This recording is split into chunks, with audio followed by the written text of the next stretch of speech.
¿Qué tal? Hoy vamos a clavarnos en una idea que me fascina. Cómo los objetos, esos que vemos todos los días, son mucho más que solo cosas. Son como guardianes silenciosos de nuestra historia, de quiénes somos. Acompáñenme a descubrir por qué. A ver, pensemos un segundo en esta pregunta. ¿De verdad un objeto, no sé, una vasija de barro, un textil que alguien bordó a mano, puede guardar el alma de todo un pueblo? Pues aunque suene increíble, la respuesta es que sí y con todas sus letras. Porque no estamos hablando de simples artefactos, ¿eh? Son testimonios que siguen vivos. Miren, esta es la ruta que vamos a seguir. Primero, vamos a intentar escuchar lo que nos dicen los objetos. Después, vamos a entender qué es eso de la memoria colectiva. Luego, veremos cómo podemos protegerla creando un acervo artístico. Y al final, la herramienta secreta para que todo esto funcione, las fichas técnicas. Ok, empecemos por el principio. La idea de que los objetos, sobre todo los que están hechos a mano, tienen su propia voz y una historia que contarnos. Piénsenlo así. Cada pieza artesanal es como un puente que conecta el pasado con nuestro presente. En sus texturas, en sus diseños, ahí se guardan técnicas de hace siglos, conocimientos de la naturaleza y la forma de ver el mundo de quienes los hicieron. Son, básicamente, herencias que podemos tocar. Y esto me encanta, porque nos lleva a una metáfora súper poderosa, la lengua secreta de los objetos. O sea, la idea es que tenemos que aprender a mirar más allá de lo evidente. Si aprendemos a leer esta lengua, podemos descifrar la historia que no está en los libros, los valores y hasta las luchas de una comunidad. Y claro, cuando hablamos de estos objetos, hablamos de artesanía. Hoy, que todo se produce en serie y rapidísimo, la artesanía es como un acto de resistencia. Aquí no importa la velocidad, sino el cuidado, el detalle, los materiales de calidad y las técnicas de siempre. Eso hace que cada pieza sea única y tenga un valor cultural enorme. Perfecto. Ahora, si los objetos son los que cuentan las historias, ¿qué historia es la que cuentan? Pues justo eso, la historia de la memoria colectiva.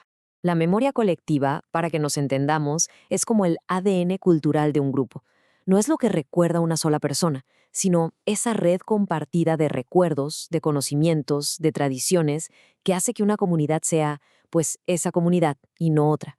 Y esa red está hecha de muchísimas cosas, ¿eh? Desde las fiestas del pueblo, las leyendas que nos contaban de niños, las recetas de la abuela, hasta las canciones o los bailes. Todo eso que nos une porque lo hemos vivido juntos.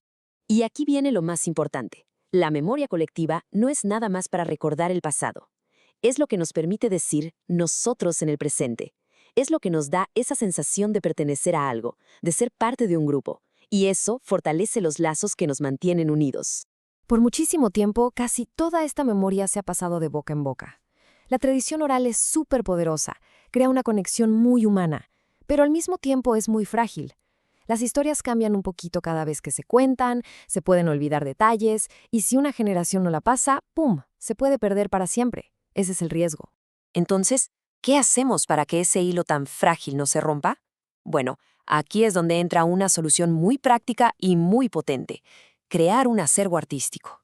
Ojo, un acervo artístico no es nomás juntar cosas viejas en una bodega. Es un acto consciente, intencional de preservación. Se trata de escoger con mucho cuidado esos objetos que de verdad guardan la memoria de un lugar para asegurarnos de que esas historias sigan aquí para los que vienen.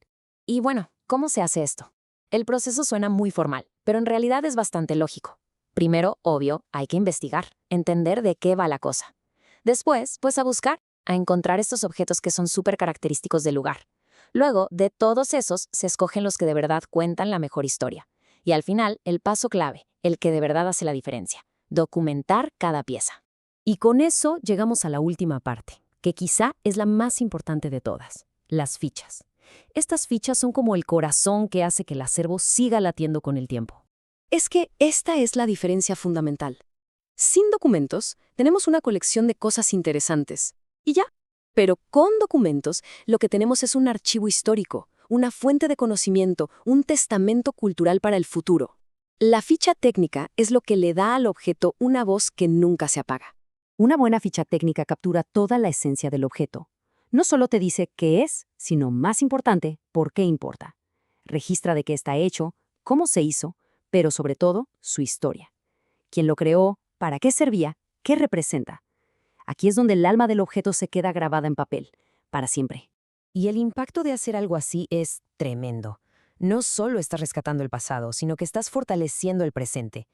Creas algo valiosísimo para las escuelas, le das su lugar al trabajo de los artesanos y abres una ventana para que otros conozcan y valoren toda la riqueza de una cultura. Así es como la memoria se mantiene viva y relevante. Y para cerrar, les dejo una pregunta, para que se quede ahí, dando vueltas. Si tuvieran que escoger un solo objeto, uno nada más, de su casa, de su comunidad, para empezar esta colección, ¿cuál sería? Piénsenlo, qué historia tiene detrás y por qué es tan importante que esa historia no se pierda. Justo ahí, en esa pequeña reflexión, es donde empieza todo. Ahí es donde nos convertimos, casi sin darnos cuenta, en guardianes de nuestra propia memoria.